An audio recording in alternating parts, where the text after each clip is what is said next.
Мне пришло СМС-оповещение от мошенников, что якобы моя банковская карта заблокирована. Давайте позвоним мошенникам голосом Кадырова и посмотрим на их реакцию.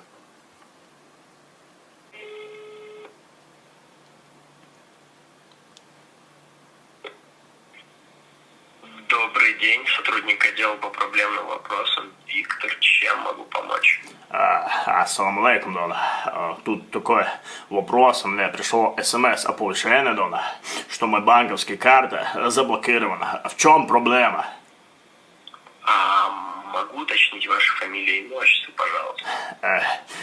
Кадыров Рамзан Ахматович. Прошу прощения, возникла какая-то ошибка.